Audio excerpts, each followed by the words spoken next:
The best way to explain that is you simply have to speak at a very natural, a normal volume is what is needed in the exam. Remember, this is not the test of how loud a person can speak in the exam. It's all about you being fluent and you pronouncing the words correctly and delivering the accurate content.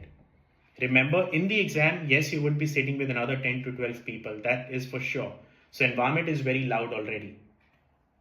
But because you're wearing those headphones and the mic is sitting right next to your face, and if you have ever used these kind of office headsets, like you have got those over the ear headphones and the mic is sitting right next to you, you know for a fact that just for you to be heard properly and clearly, you don't have to increase your volume. It is all about you being clear, nothing about the volume part.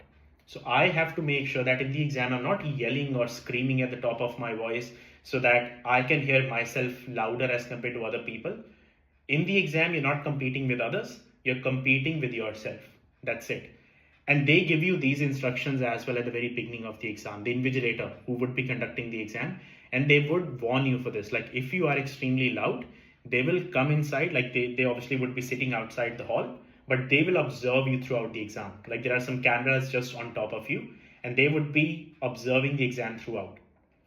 If somebody complains inside, like let's say you're sitting with another person in the exam and they find you too loud, they can complain about you.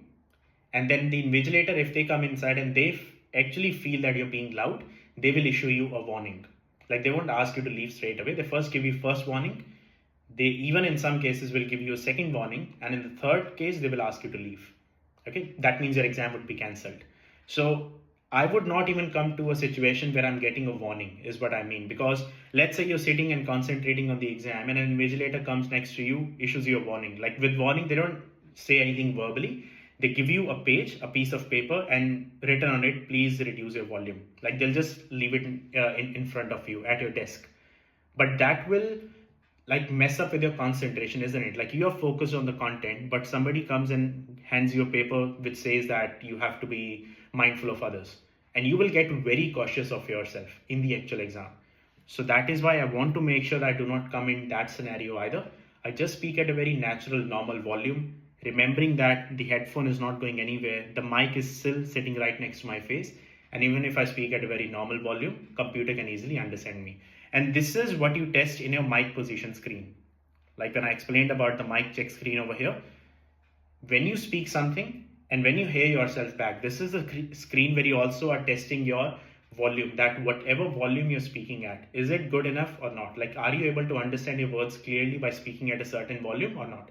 If you are, that means you have to maintain the same volume throughout your speaking section as well.